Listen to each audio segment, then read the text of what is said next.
Hello and welcome to another episode of the Two Medics podcast. My name is Imran Lasker. I am a consultant radiologist. And hello, I'm Thusha Goodwardner. I'm a cardiology registrar. That sounds really funny. I'm a cardiology registrar, subspecializing in intervention. My words are slurring. It's been so long since I've been on the podcast, I've forgotten how to speak. Forgotten how to talk, that's what it is. Well, actually, you know what? We didn't do an episode last week because we both had lurgies, unrelated lurgies to one another as far as I'm aware. I thought... They don't need to know about that. But, yeah. But I was thinking, you know what? Like Monday, no one really said anything. Tuesday didn't say anything. I thought, okay, cool. It went unnoticed. But then it was quite sweet. You know, a few people did message and say, "Oh, you know, what's going on? Are you guys not around?" And I don't know. I never got around to it. And part of the reason, so this is my fault. I didn't tweet out because actually I realised that my mornings were less productive because I spent so much time faffing around on social media that I basically used the iPhone settings to completely lock myself out of any social media until midday. Oh, wow. So I can't access anything until midday. No notifications, nothing come in. And it's actually been very beneficial for me just to get my stuff done. And then I, catch up from 12 p.m. onwards. So you might see me tweet only 12 p.m. onwards and reply to things 12 p.m. onwards. Yeah, I don't know. It was getting a bit silly. Like I've noticed my work was slowing down. I was like, why? And it's actually because I was just faffing around. So I need to do something about it. Time is money, my friend. Time is money. How you been? Go on. Was there some kind of event that made you do that? Because that's often something I think about. I mean, I've been cutting down recently, but unfortunately not in a very productive way. I'll tell you what I've substituted social media for. But was there like a kind of, what was it that made you think, you know what, I need to kind of cut back on this? So I think obviously my work patterns are quite different from most people, but I usually get most of my work done in the mornings. Like even if I'm working a whole day, most of my work will be done in the morning. But what I started noticing of late that I was getting through less work, I was getting through less email, I was getting through less just in the mornings. And I said, why are things spilling over so much, way beyond where they should be? And so then I thought it must be because of my phone. And then I checked like the number of hours that I spend on, you can check like how much time you've spent on apps and social media in general. The iPhone does that. So I looked and I was actually dumbfounded I spent that much time on social media and just general on my phone. And I think it was like almost 6 hours a day on just my phone, let alone how much of that is on social media. And so then Twitter clearly was quite actually a big one. I must be opening it quite regularly. So I've actually limited that down to, believe it or not, 20 minutes a day. And then I get a notification that you're on. Do you want to continue or do you want to, abide by the rules here? So I am a bit more quicker and a bit more, a bit more kind of focused when I'm smashed through Twitter, looking through things, seeing what's going on and stuff like that. Yeah. And managing to stay within 20 minutes, actually. I haven't had many notifications so far. But that was it. I just noticed productivity and I just wanted to try it out. Like I'm always up for trying things out and seeing it. And so far, it's working. I've been able to get through the work I normally would get to actually a lot faster. So managing to take a bit of a chill for the rest of the afternoon, actually, which is quite nice. One of the problems I had with like cutting down on social media, because I'm on it a lot, is kind of how I kind of almost instinctively will like look for my phone and like just kind of pick it up and like inadvertently will open it. And so one of my friends was like, I find it really difficult to kind of put the phone down and put it away, like because I get emails for work and whatever. And so then he said what he started to do was to like download books onto it. And so when he picks up his phone, he's like, fine, I'll just like read. So I'm like, if I'm on my phone, I'll be reading, and at least then it's kind of something semi-productive. And I don't find I do that because I just don't find it kind of like ticks the correct kind of dopamine switches in my brain. But and I remember I was talking to Jo about it. I was like, like on my phone a lot, and she goes, "Oh yeah, I remember that time when I was pregnant with Lily, and there was this game that like sometimes I'd wake up in the middle of the night and you're playing it on your phone. What was it? And I was like, Sim City. Pornhub. I was like, Okay, yes. That's anyway, a good game, that one. I might have to do that. And so I downloaded SimCity, and oh my gosh, like I've been spending so much time on it, like literally. So now instead of like staring at my phone and playing on Twitter, I'm on that stupid game. And the thing is that it's just like another waste of time. So I've just substitute like a classic like Darusha in trying to like problem solve. I've just swapped one problem for another entirely different problem. So now I'm addicted to this instead. It's really difficult. I think But I think, with the when you do actually go through the phone app, you can actually start to limit, so for the do not disturb until midday thing, you can have certain apps you're allowed to access, and everything else is banned. So obviously the first few days it was getting a little bit annoying because there were some apps that genuinely were things I needed. Like I need to look at Chrome sometimes, looking up something on Radiopedia. I need WhatsApp, so in case I'm get someone messaging me, calling me, I need messaging. Then you start to realize, okay, which ones do I really need, and you let those through. But then the rest of them are, and then so I've noticed that now I do look at my phone, I'm about to check, and I'm like, oh yeah, I'm locked out till midday. Well, it's not that far away. I just carry on with whatever. Yeah, And yeah. I have found it useful. It took a little bit of tweaking to try and make it work with regards to what I can and can't do. Yeah. And I I was have actually, set the, yeah, gone. Yeah. No, but I have set those limits. But like literally even today, Mm. like when I was opening the kind of browser for the podcast, it's like, you've gone over your limit today. And I was like, okay, like literally it happened so quickly. It's Okay, too quick. just got. Oh yeah. It Fine, needs fine, to be fine. like, it needs to like, did I tell you that? So I did one of them with you, didn't I? Where it's the, so to like lose weight, I did that accountability app where basically right, you yeah. weigh yourself. And and so I thought in kind of outsourcing accountability. So basically, what happens is I have to weigh myself once a week. If I don't, money goes out of my bank account into Joe's, and if I don't run if I don't run each week, basically money will go into your account. Now I've been good at that, so that's why you've not had any money. Oh no, that's not true because I haven't actually put your bank details in. But basically, at the end, I think I've said I think you're like a guarantor, aren't you? So basically, you've got to confirm that I did it. So even with that, each week for the weight loss thing, Joe just gets money each week. Oh, man, because I'm that's not so committed funny. to it. So I'm like, what level of accountability? I need literally someone to like wrap my hands up in cotton wool and take my phone away from me and lock it in and then put 2 different codes and whatever, because I'm just my own worst enemy. Yeah, it's not easy. I mean, I'm just trying it out. It seems to be working so far, but I'll admit sometimes, like I'm on the laptop and I think, oh, I'll just open the browser for Twitter quickly and I press enter and I just have a quick look and close it. But just the fact that I can't do it on the phone and I've got to get the laptop out can be enough to like reduce it. And then the fact that it's limited 20 minutes a day and the fact that I'm not really going over it anymore is quite good. But then maybe people have noticed I'm not tweeting as much. Maybe it has had a knock-on effect. Who knows? I don't know. Yeah, I thought that.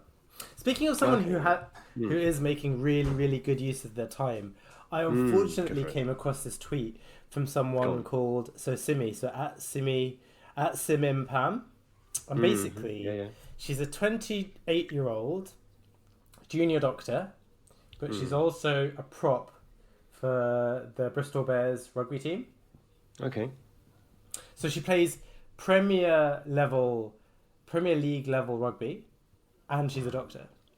Wow. Now, if she plays like the violin and is like a chess champion, then she's basically like every Asian parent's like dream child. Like I know if there was someone at school who was like, well, I mean there were people at school who were obviously really bright. I remember Tarek Lazlawi being really good at rugby and also being insanely smart Tarek, as well. yeah. And quite good looking. Do you talk about And Taz? really quite good looking. Yeah, he was really very good. good. Yeah, I've he's never very come good looking. across- Yeah, yeah. I've never come across a Tarek who hasn't been good looking, to be fair. But anyway, so this True, person is a junior doctor, and I was just like, I can just imagine like my dad like bringing out a picture of this person, being like, "Look at this person, look at them. Why are you not?" Are you serious? Wow. Okay. Yeah, like they'd have been like that growing up. So I saw that. But anyway, kudos to this person, like Yeah, juggling. good both. for you, man. Honestly, that's amazing. There were a few guys like that in our school, wasn't there? There was like, there was a few guys who seemed to like have it down, and we were only like 15, 16 years old, and they were like smart, they were like, good at girlfriends. sport. So yeah, it was just they were had it down. I was like, man, it's probably taken me 39 years to get remotely close, and I'm not even close to what they were at 16. Yes, I know what you mean. Just still living in their shadows, still thinking about Yeah, them. I'm still living in One their day. shadows. Well, I went to the reunion, and so, some of the coolest guys are still the same. You're like, great, you're still smashing it. Like, how's this possible? And I'm like, how are you? And you're like, still hustling. The same guy, man. I'm still trying to get to your level, and that was like 15 years ago, maybe more than that. Oh, man. Oh, No, well. good for them, honestly.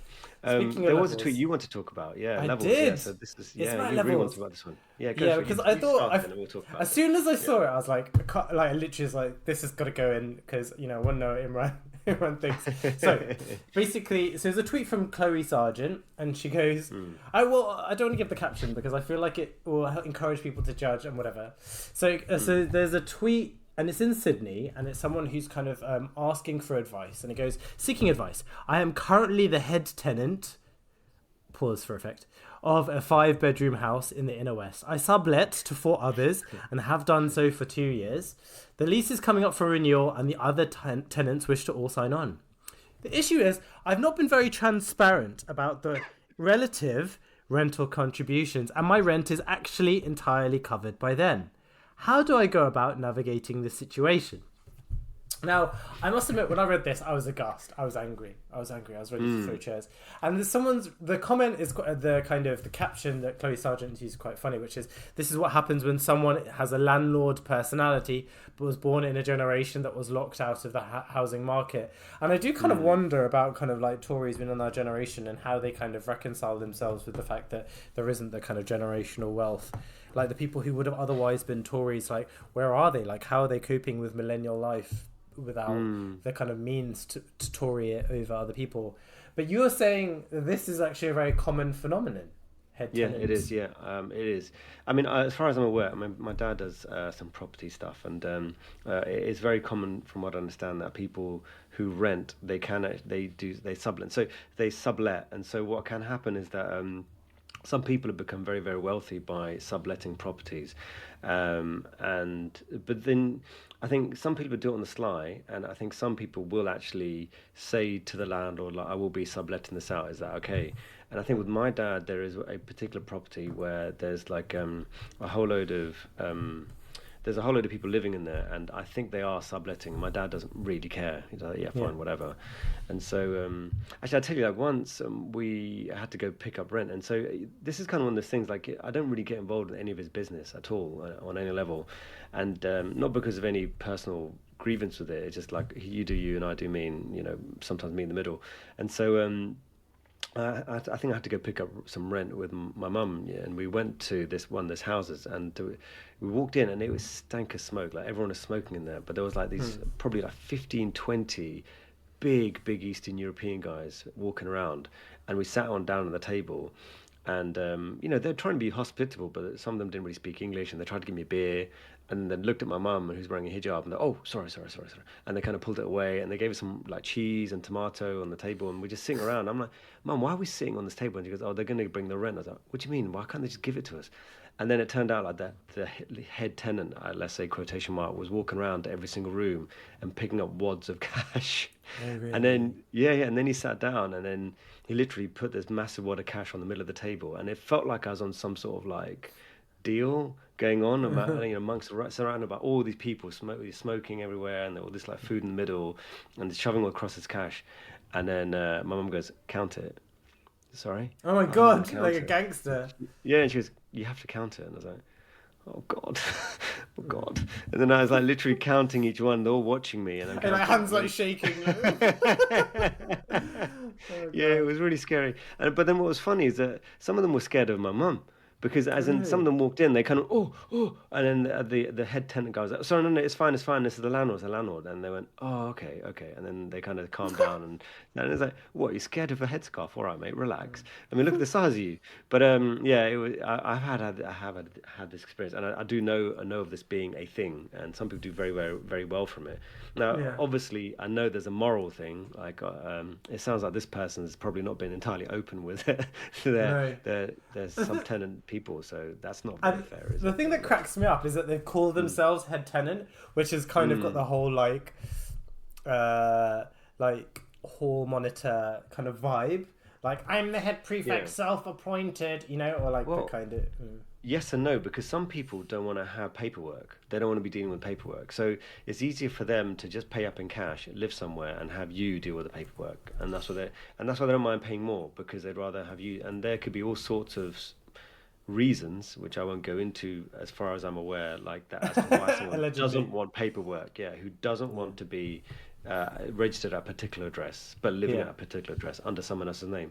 So there can be reasons for that. And again, the morality side of things, I guess, is up to the individual and how you feel about it. And just saying that, quite common, mate. I've seen that a few times. You'll be able to find lots of websites and even YouTube channels about, like, I think, like rent to rent success and all that kind of stuff. There's loads of, like, there's an entire sub industry within property. And like I said, some people do very well, very, very well from it. Yeah, fair enough. Well, speaking of like official names and titles and stuff, I guess like Shivani, she's kind of stoking a hornet's nest, talking about As titles. always. That's As a kind of always. evergreen topic, isn't it, on Med Twitter, Yeah, about it the is. use of Yeah. titles. Do you want to read out?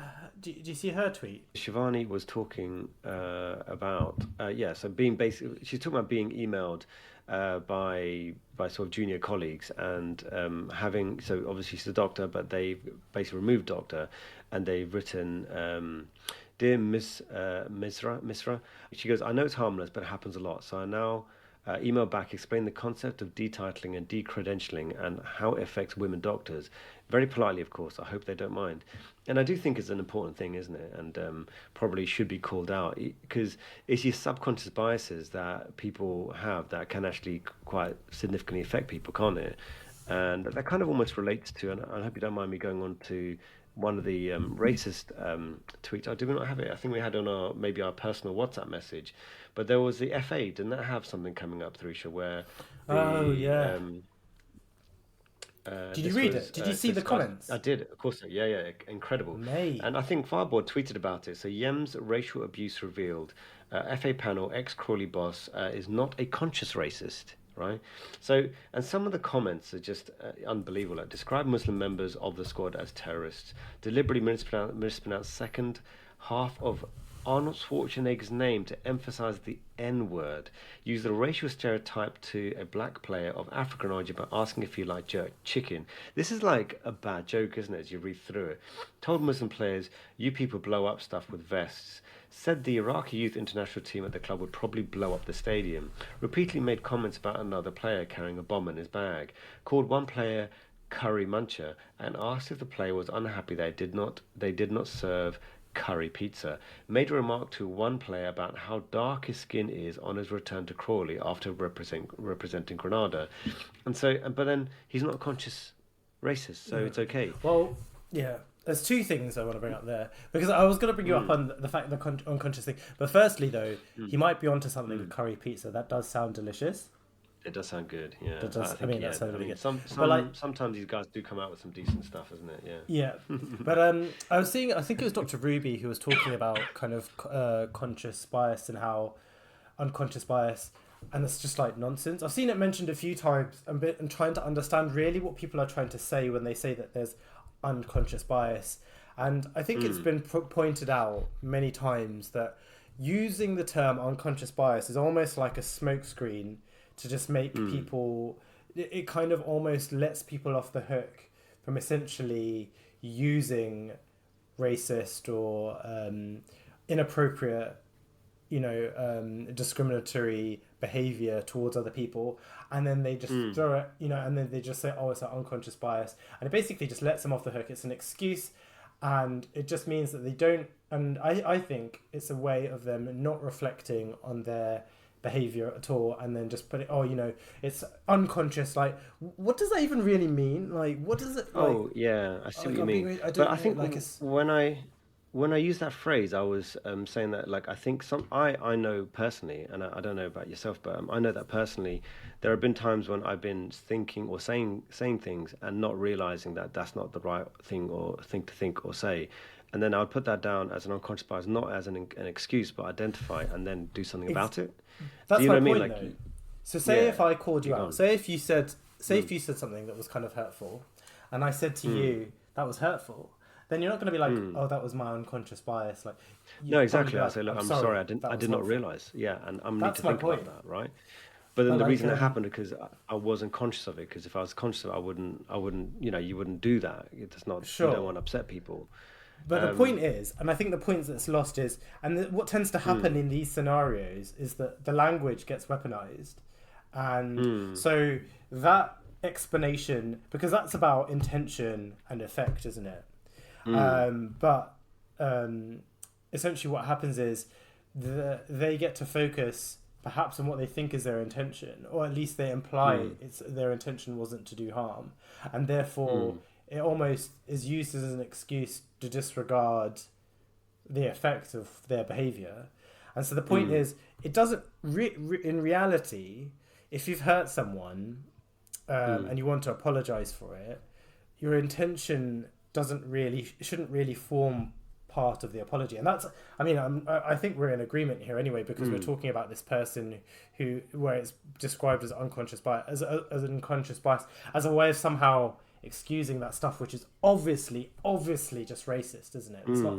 There's nothing unconscious about it. Like, I mean, if you, I just don't know how anyone can speak in that way, but kind of operate in society and say that that's like unconsciously racist. Like, just this is one of those situations. Like, I think we spoke about this, didn't we, Thrusha, once? Like, there was someone who tweeted out something that was very negative towards Muslim people wearing the veil, and they turned out to be a doctor. And okay, for those that don't know, there was someone who done that, and I was aware that a few people had actually contacted the GMC about this person, saying that, look, I'm not happy about some of the content, the comments, and the GMC actually got back to them saying that we've reviewed the comments and we felt they weren't racist.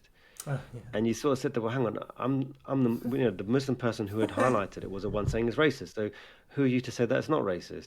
So when you got stuff like this, where you got some FA panel saying that, we've read all these comments and we think that they're not consciously racist. Like, how do you know? How do you know? Yeah. And who did you ask about that? Did you ask like a Muslim person how they felt? Yeah. Did they ask a black person how they felt about those comments? Does that matter? Is that something that you want to look into? But as time goes on and I become more and more cynical, you realize that things don't, the way that you think things should work is not the way they work. And I don't know if you know about this one, but there's I can't remember his name. There's an MP, the one that got done for the horses, heating up his horses. Nadeem Zahawi. Yeah. So I think Labour was at him in front of the Prime Minister recently about his tax affairs. Yeah. And, apparently, allegedly, he may not have been paying as much tax as he should be. Yeah. And Rishi Sunak's answer to that was, well, I'm sure everything is above board now, and I'm sure he's not broken any rules. And that's the thing, like, if you read between the lines, it's like, I'm not going to be looking into this because he's my friend. What are you going to do about it? Right? And that's the same thing here. Like, if I was sitting there and I'd made all these complaints and then the FA came back to me and said, we've looked at all these comments and we've decided that this person's not a racist. Okay, I can read between the lines. You must have friends in high places, and I'm not willing to go into this any further. I'm going to leave it there and then. I don't know. Is that like too cynical? Should we be doing more about this? Well, I think, yeah. I mean, so that person was like the manager. He was the ex-manager for Crawley. So I don't know how powerful he is, and I wonder if it's just people kind of just looking out for one another, or not necessarily taking stuff like that very seriously, which I think the FA have, like, I don't think they've necessarily, like the GMC, got a great track record. And so all they've ended up doing is, I think they've suspended him for like 18 months. And then somewhat predictably in the comments, you can see like things like, contribution to like football and this, that and whatever. I remember like when Ron Atkinson, he like said something about Marcel Desailly, who was this amazing footballer for Milan, and he made some like racist comments about him, and then he was like, I was the first person who like played a black person or something, and I'm like, what is that supposed to mean? Like, was it supposed to like balance out, like, I don't know, like that kind, like you're allowed like one racism then or something, or like it's just really weird. So I don't really get it, like the whole discourse, and I just think like people like that, I literally think they should be ostracized, and people should kind of put their money where their mouth is. If they're gonna kick racism out of football, then that's what they should be doing. But I find this really weird as well. Like, what about the rest of it? I mean, people go on and on about, we've got to kick racism out of football. Like, no, I'd rather you kick racism in general. Like, can we just do that and not worry about the football or something? Not, you know what I mean? Like, I don't know whether this hits harder. To all these comments, right? All these comments. I've had these people. I've had things like this said to me, and I'm sure other people have had those things said to me, said to them in the past. But is it okay?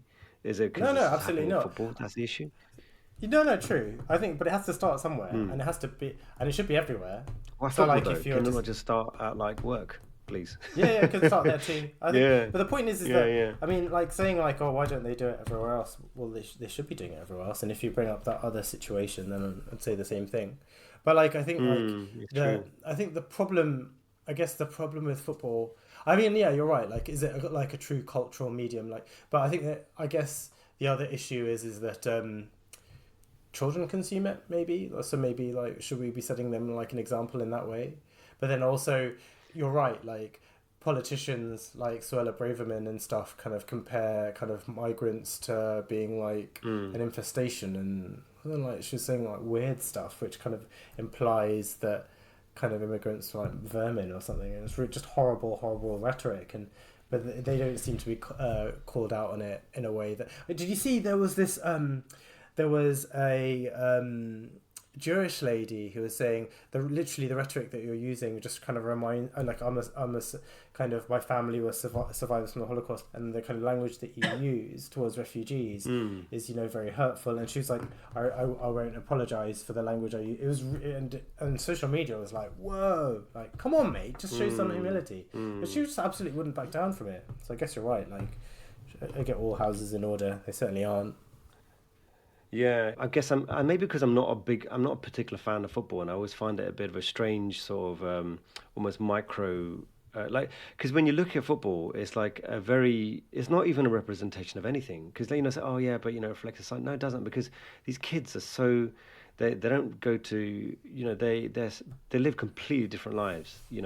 Some of these. So I've got a friend who is the sports doc for Arsenal, and she was telling me that some of the young guys that turn up, and they're like 18, 19 years old, they turn up in like Lambos and stuff, because Oh wow. a lot of them won't even make it all the way to the Premiership, but the club is willing to invest in them so heavily so that they don't go to other clubs. And the problem for them is that it all sounds really nice to be looking after Arsenal players and the potential players and things, but actually it's really stressful, because a lot of the time the families are completely holding their hopes and dreams on this kid. So if their leg gets injured, they're onto every single person. Like you need to sort this out.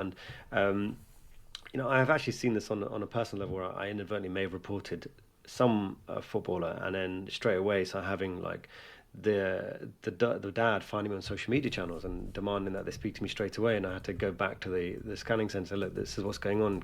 Can you speak to the client and tell them that there are appropriate channels to contact me, or if they need to contact me at all. But you can see it from their point of view. Like this person that they've got could literally potentially make them a huge amount of money. Their hopes and dreams are based on this person. But that's what I mean. Like, that's not normal. That's not like a normal representation of society on any level. From the beginning, from the very beginning, all the way to the Premiership, and all the way to the very end. So when people are saying all these things about they need to change this about football, it's a bit like, no, I don't care about football, mate. Like there are. I just feel like we should be thinking about the bigger picture. But again, I'm very cynical, and I feel like football and most things are actually a design distraction, in much the same way that Rishi Sunak was trying to distract a certain interviewer, which was probably one of my favourite clips I've seen. It's amazing, isn't it? It's amazing, yeah. So, yeah, go on. Well, was it a Scottish interviewer? So it was a Scottish interviewer, yeah. And I think he's trying to get him to answer a question on Scotland, and he just kind of he does this weird thing where like Rishi, when he like answers a question, he kind of brings his head up and down, like shakes around, like really distracting. Yeah, like I don't know, he kind of takes his head in this weird like circular motion. Like it reminds me of like when you've got like baby birds, and there's like a bird just trying to feed them, and then like they're all kind of start sticking their head out, like, and he just, it's really distracting, and I can't get over the crappy like words that he's coming out with. So that's one thing. Not very comfortable in this interview, isn't it? Yeah, it's not. But he literally, I'm watching it now, and I just it was with the sound off, and I could just see this like weird like head jerky motion. It's really strange. Do you like notice that sometimes when people become politicians, they kind of seem to go like noticeably grayer, and I wonder if it's like a case where they were dyeing their hair, and then now I'm in office, got to stop, because I think they make them appear more statesman-like. There must be like a kind of how-to manual. Maybe an expectation, yeah. There's like a hair grayer sitting in number 10. But the thing is, oh, well done, you've been voted in. You're gonna have to just. He's got a bit of that, fantastic, Mr. Fantastic or something kind of grey going on the sides of his hair. He's looking cool, man. I hate him, man. I hate him. Yeah, I know. Obviously, there's that, but I think it looks pretty cool. But anyway, so. The thing he was it's the words he's coming out with. So this Scottish interviewer was very much asking about Scottish referendum. But would you how do you feel about the Scottish people feel like they're not having a voice and their democracy is not being listened to, and he's just answering other things. And then I think he does the classic politician slash Rishi Sunak thing I've seen where he goes, "Yeah, I know what you're saying, but I've been walking around recently, and the odd few people I've spoken to have thought I've been quite a positive thing actually." It's just like, no, but that's not a representative cohort of people that you walking around with 10, 15 people of bodyguards, allowing only certain people to come through to talk to you to be the representation of what the entire world thinks of you. It doesn't make any sense. But classic politicians, classic politics, I would highly recommend it just for a bit of a giggle. And it was tweeted out by, it's just loading up for me now. Oh, It's taking a bit longer. Oh, Dino Sophos, Sofos.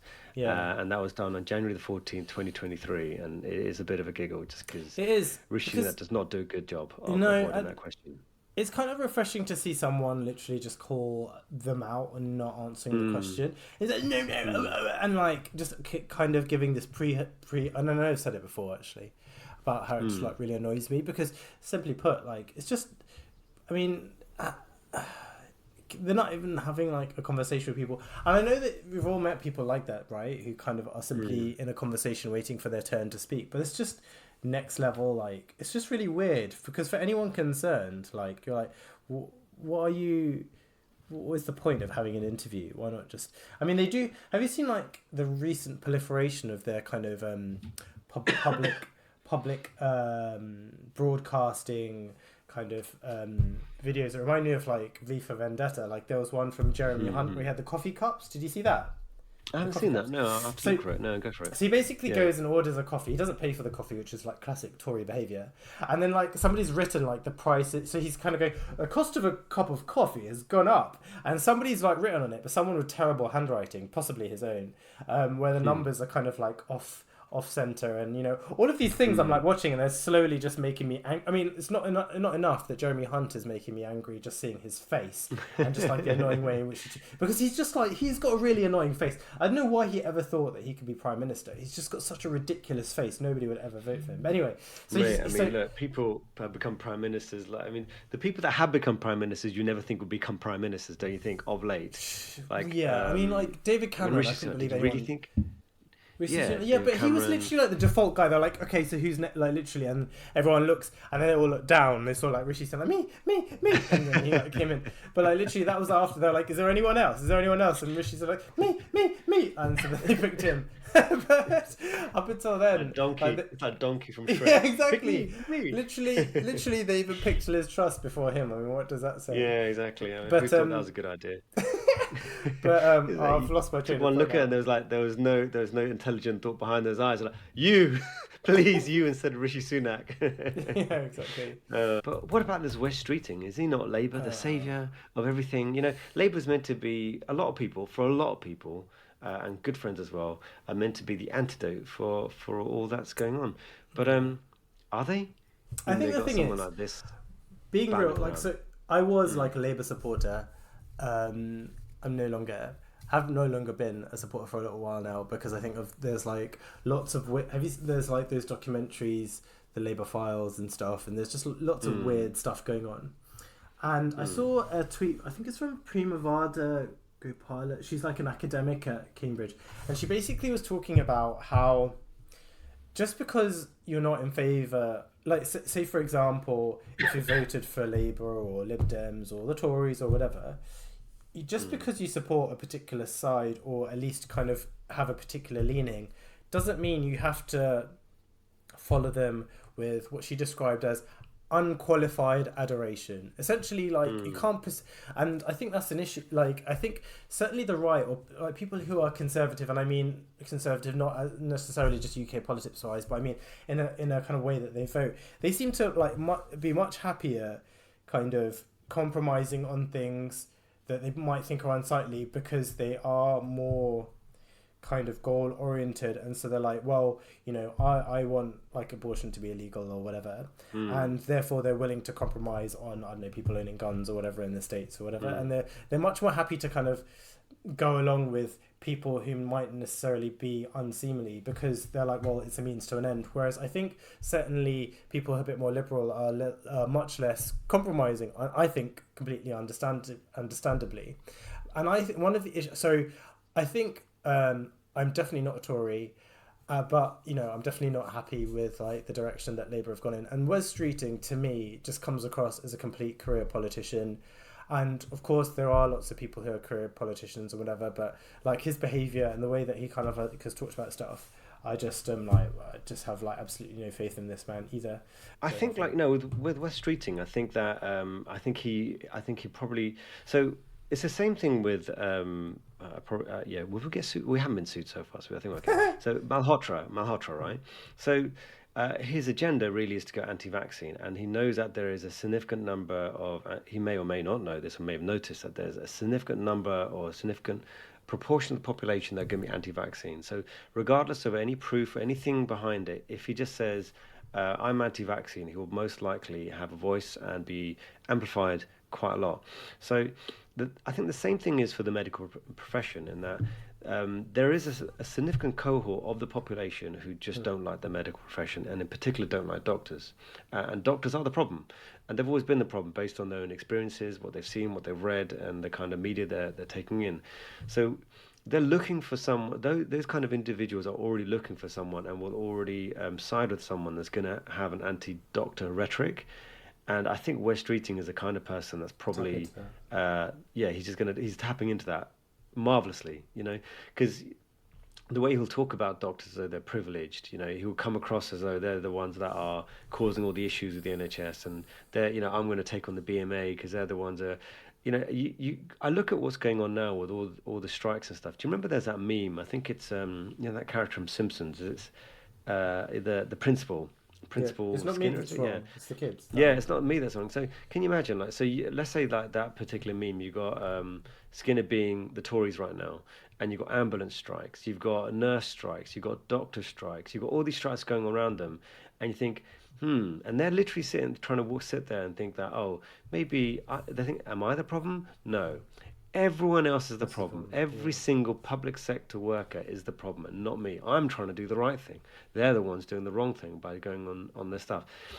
But the problem is that there are a massive cohort of people that would agree with them, and I think Wes Streeting's probably taken a bit of he's taken stock of that and thought, okay, I think there's a lot of people that would support me if I come across like I'm going to be the person that's going to champion you and going against the medical profession, the ones that can't be trusted. Yeah.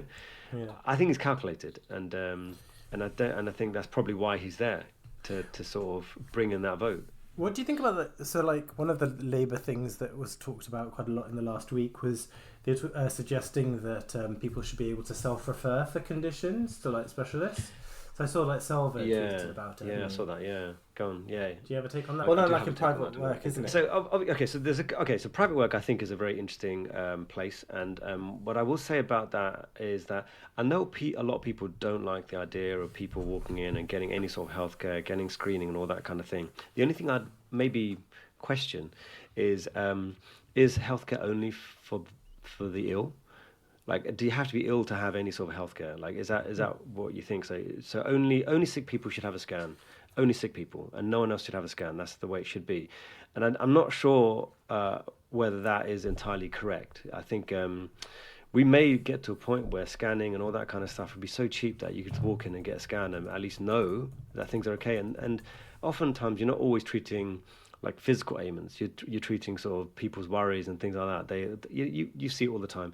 Oh, my granddad's got dementia, and I just want to make sure I don't have dementia, so I'm going to go get an MRI scan. And that's what they do. They're going to find a way to get it done. They'll say they've got headaches and all sorts of things. Now, with regards to self-referral, obviously that happens in the private sector quite a lot, where people self-refer, and it can get a little bit weird. Um, but the actual rhetoric here, and I think this is part of the bigger picture, is for whatever reason, GP is always in the limelight. Not limelight, the opposite of limelight. What's the limelight? On the crosshairs. Firing line, Regardless. In crosshairs. the firing line, right? Exactly. And so, okay, so for example, something I was contemplating as I do is a recent article about cancer diagnosis. Yeah. There's a delay in cancer we know about this, right? So are you aware that there's a delay in cancer diagnosis, right? And it's taking a very long time for diagnosis of cancer. So what do you think the answer to something like that is? It's probably to try and get the scans reported sooner, isn't it? Or find a way to get these scans reported sooner. No, what do? Is they make the pathway to get more scans easier because the GP is the one being there. So the implication is that the They're the sticking point here is not the scan being reporting and the scan being done.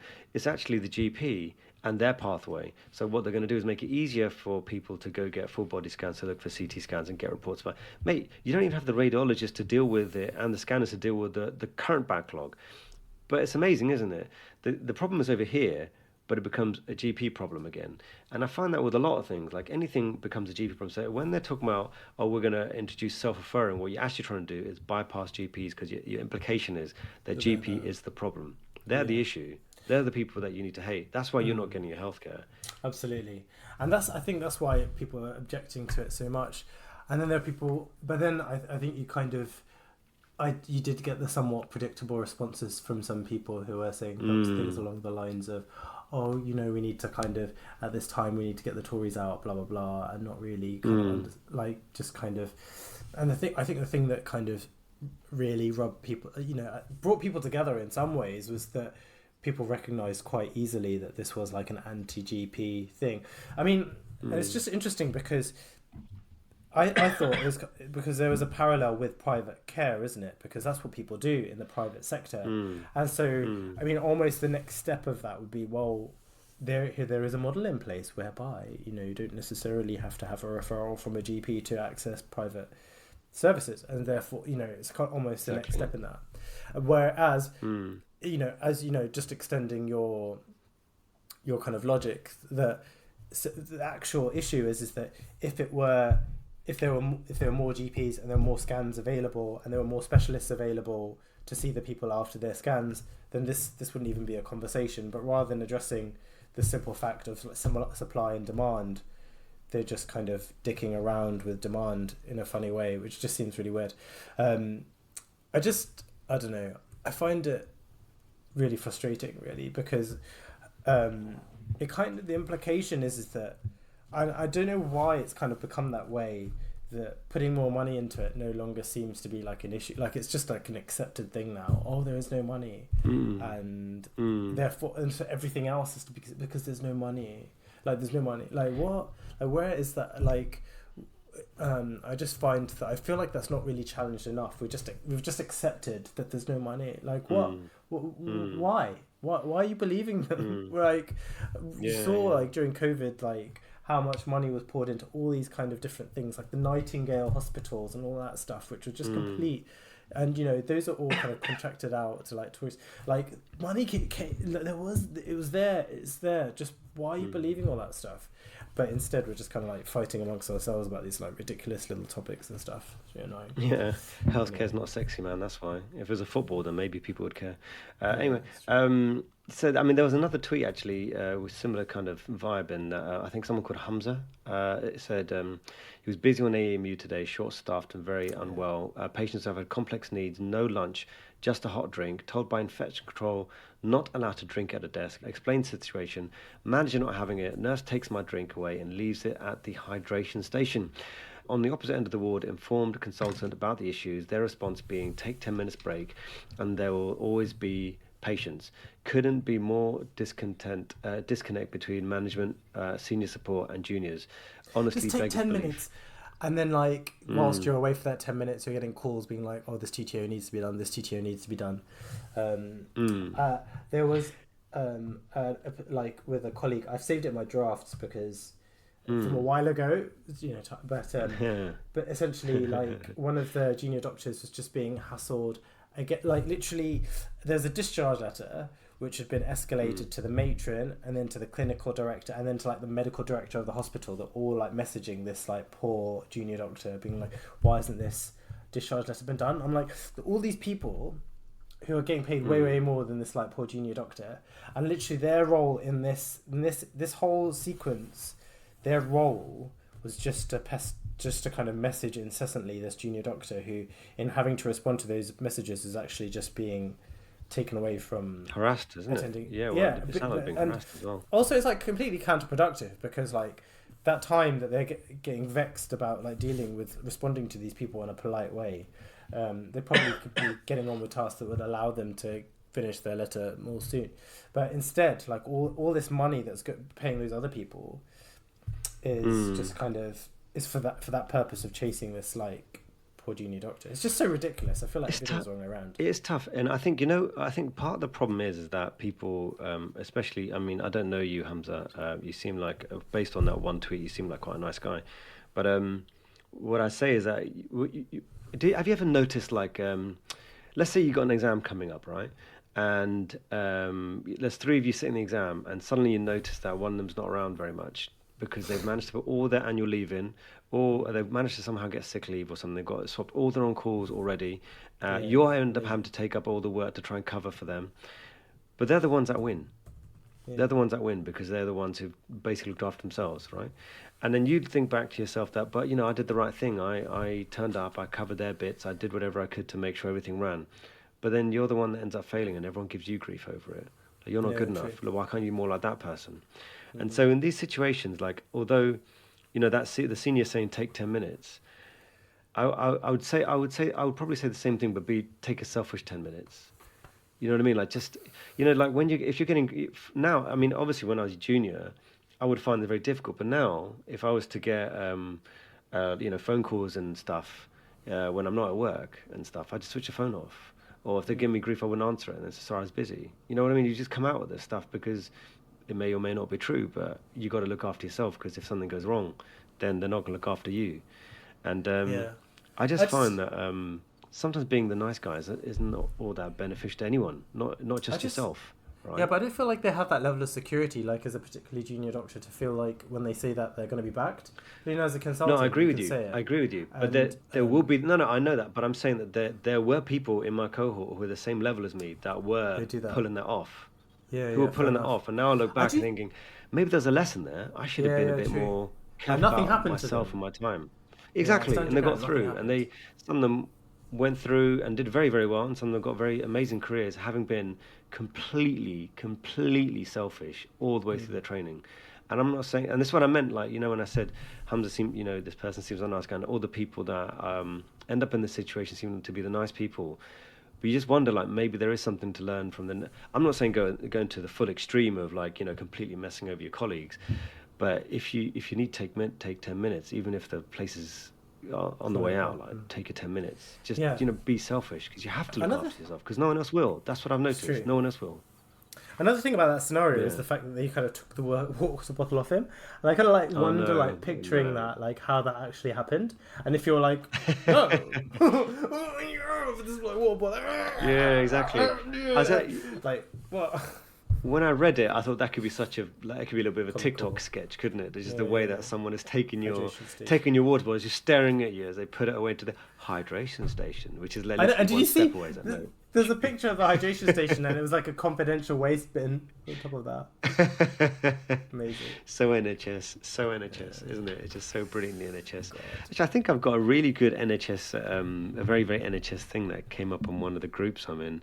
I'll try and find it in just a second. But do you want to move on Do you to see? another tweet in the meantime? I copied in Mm.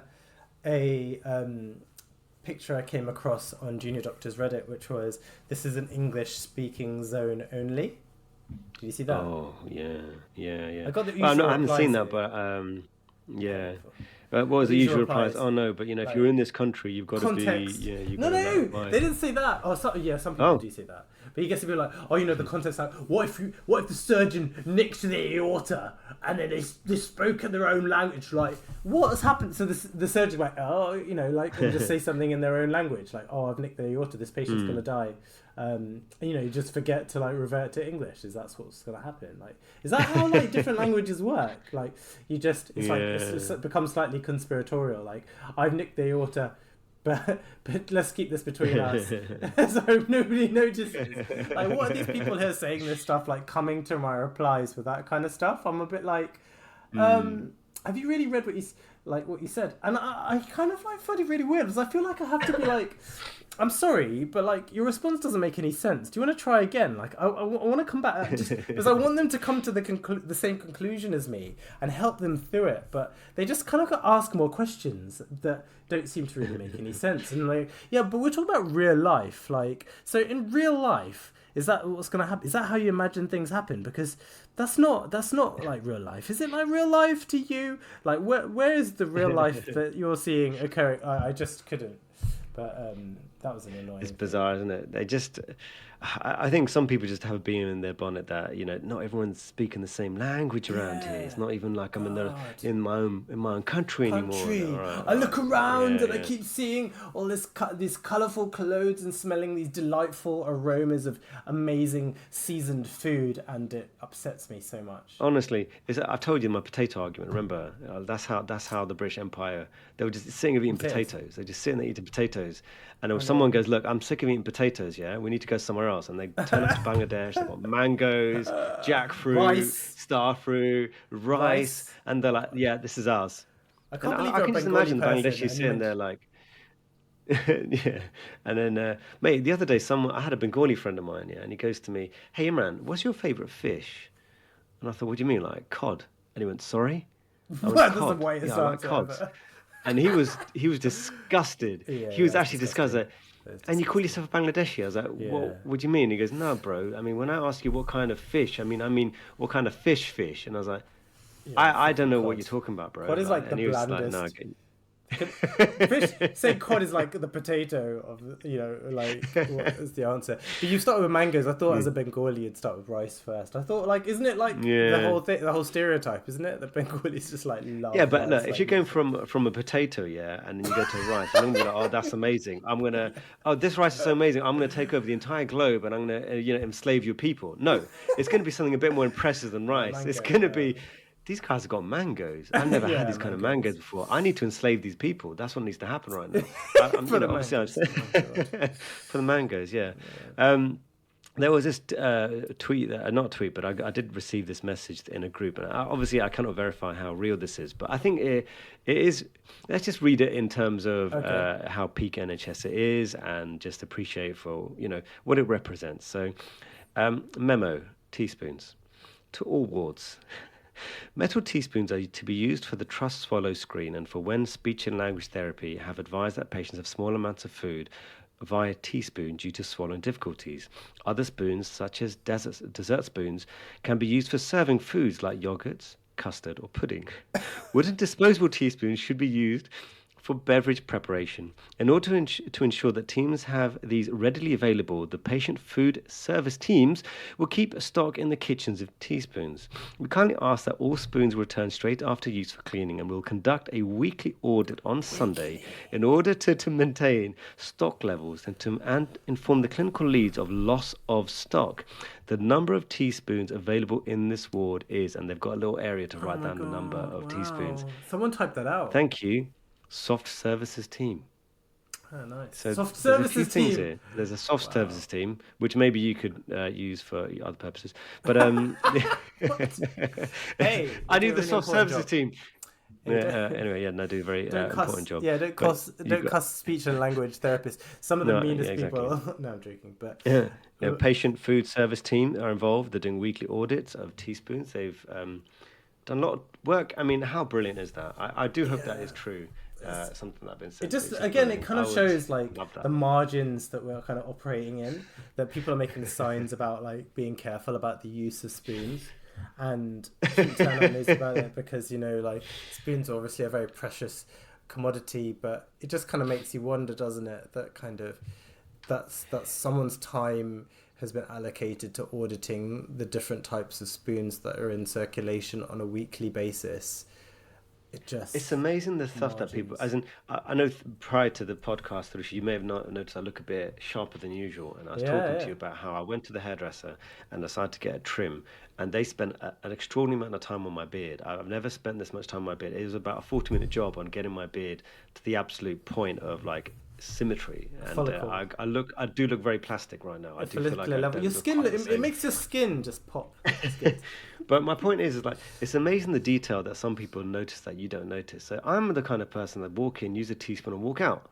I don't think about anything else. Like, why would I think about anything else? But there is someone out there that Yeah, has it's like wooden taken one. significant umbrage Yeah, about teaspoons yeah. going missing and thought, well, I need to do something about the teaspoons going missing. The whole place is burning apart. But you've Yeah. got doctors sitting on, bins. You've got Yeah. computers that don't work. You've probably got like some crash call going in the corner. And this person's opening up the drawers Yeah. Like and auditing the rearranging. teaspoons. Re- Wow.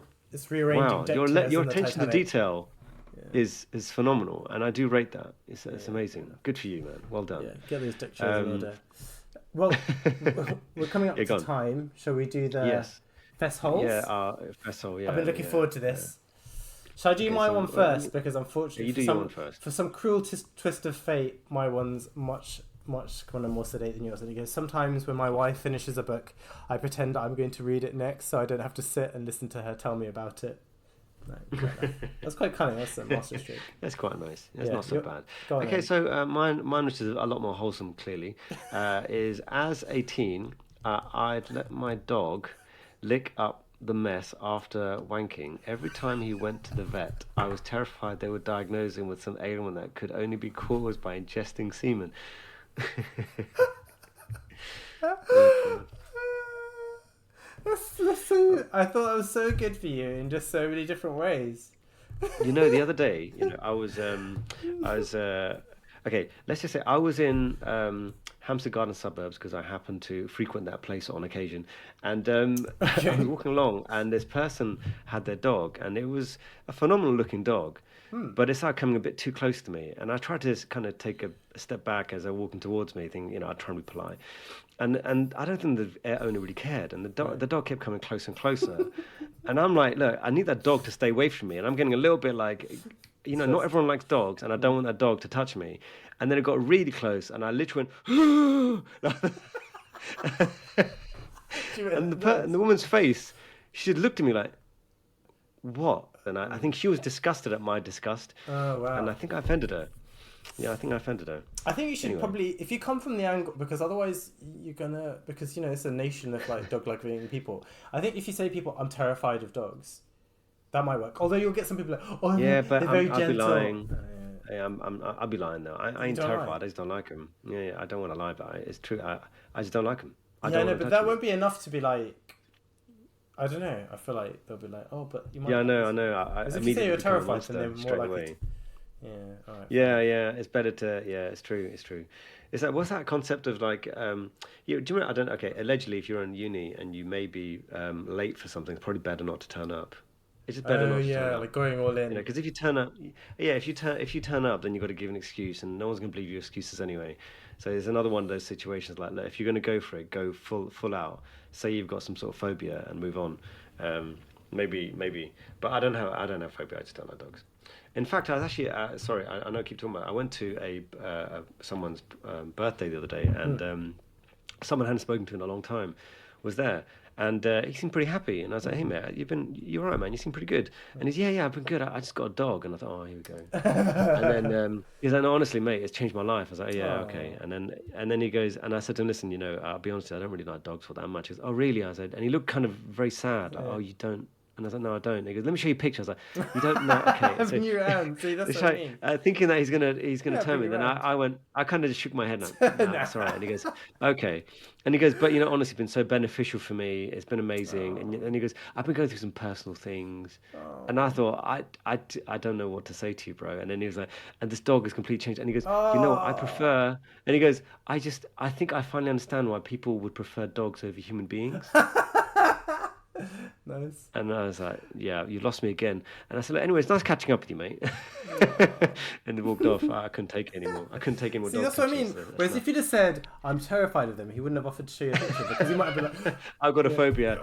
Well, I mean, if I went like that, then maybe that would mean something. But I yeah, think you should, yeah, that's yeah, obviously like a technique. That's a, yeah, maybe. it's a Yeah, thing. exactly. That's the way to get through this. Okay, cool, man. Anyway, Well, yeah, good it's good catching to up with have, you. good to be back. Yeah, and good to be back. I think we took an unofficial break last week, so Hmm. for those that noticed and did reach out, we do appreciate it. Yeah. I think we both do, and it's lovely to know that people do listen. Actually, Yeah, I got a few totally. messages from people saying they'd love to be on as well, and we haven't been Did you? taking any guests recently. Yeah, some one or two people was like, oh, you know what? One of my things is that I want to be on the podcast at some point. Oh, is it? I'm like, wow, okay, people really want to be on here. Yeah. That's kind of nice. That's cool. Are you going to Maybe tell we them will who's take on? guests. You going to tell them who's going to be on next week, or are you keeping them out? No, she'll keep us a surprise. Oh, I've got, okay, yeah. yeah, You've got I've someone been on teeing next this up for a while, Oh, but I do have someone to replace Thrusha next week, yeah. and I do hope it lives up to the expectations. Let's see. Ah, Yeah. cool. All right. Cool. All right, guys. All Thanks right, for then. Have a listening. great week, everyone. All right. Bye. Bye.